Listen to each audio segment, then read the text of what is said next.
Bismillahirrahmanirrahim. Assalamualaikum warahmatullahi wabarakatuh.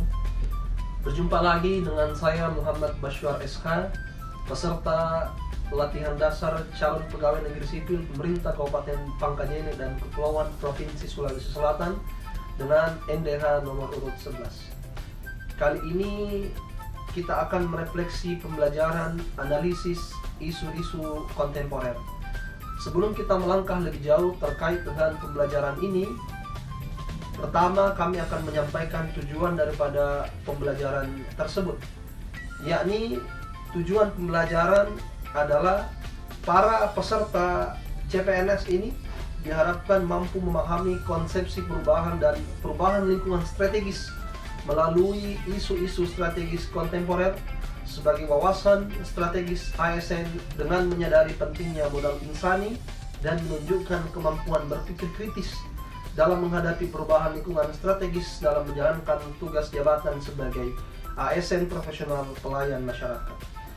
Dalam isu-isu kontemporer yang diangkat pada pembelajaran ini itu ada beberapa. Yang pertama adalah korupsi. Berdasarkan Undang-Undang Nomor 31 Tahun 99 tentang tindak pidana korupsi, secara substansi undang-undang ini mengatur berbagai modus operandi tindak pidana korupsi sebagai tindak pidana formil, memperluas pengertian pegawai negeri sehingga pelaku korupsi tidak hanya didefinisikan kepada orang per orang tetapi juga pada korporasi dan jenis penjatuhan pidana yang dapat dilakukan hakim terhadap terdakwa tindak pidana korupsi adalah pidana mati, pidana penjara, dan pidana tambahan. Isu yang diangkat kedua adalah tentang narkoba. Narkoba ini berasal dari bahasa Yunani yang artinya nat, yang berarti terbius sehingga tidak merasakan apa-apa. Sebagian orang berpendapat bahwa narkotika berasal dari kata narsius yang berarti jenis-jenis tumbuh-tumbuhan yang punya bunga yang membuat orang tidak sadarkan diri. Isu kontemporer yang ketiga adalah terorisme. Terorisme adalah perbuatan yang menggunakan kekerasan atau ancaman kekerasan yang menimbulkan teror atau rasa takut secara meluas yang dapat menimbulkan korban yang bersifat massal dan atau menimbulkan kerusakan atau kehancuran terhadap objek vital yang strategis, lingkungan hidup, fasilitas publik, dan lain sebagainya. Kemudian ada juga isu tentang money laundering. Apa itu money laundering? Pencucian uang.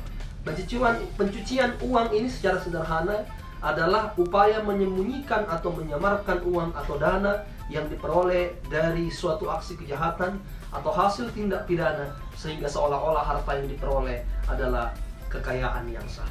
Kemudian isu kontemporer yang kelima adalah proxy war. Apa itu proxy war? Proxy war ini adalah kejahatan di dunia digital.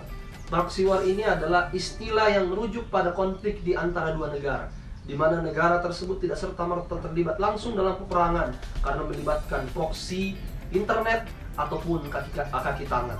Inilah yang marak di dunia saat ini, kejahatan melalui proxy war.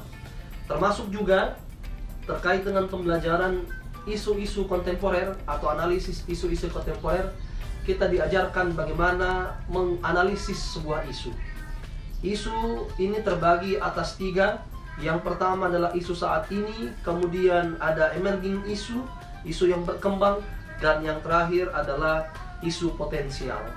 Selain itu, kita juga diajarkan melalui pembelajaran ini terkait dengan bagaimana teknik menapis isu tersebut. Ada beberapa yang ditawarkan bagaimana cara menapis isu-isu itu dengan cara teknik tapisan APKLI. Apa itu? Yang pertama adalah aktual, kemudian kehalayakan, problematik, dan kelayakan. Ada juga teknik tapisan isu yang lain, yakni dengan menggunakan teknik tapisan USG. Apa itu?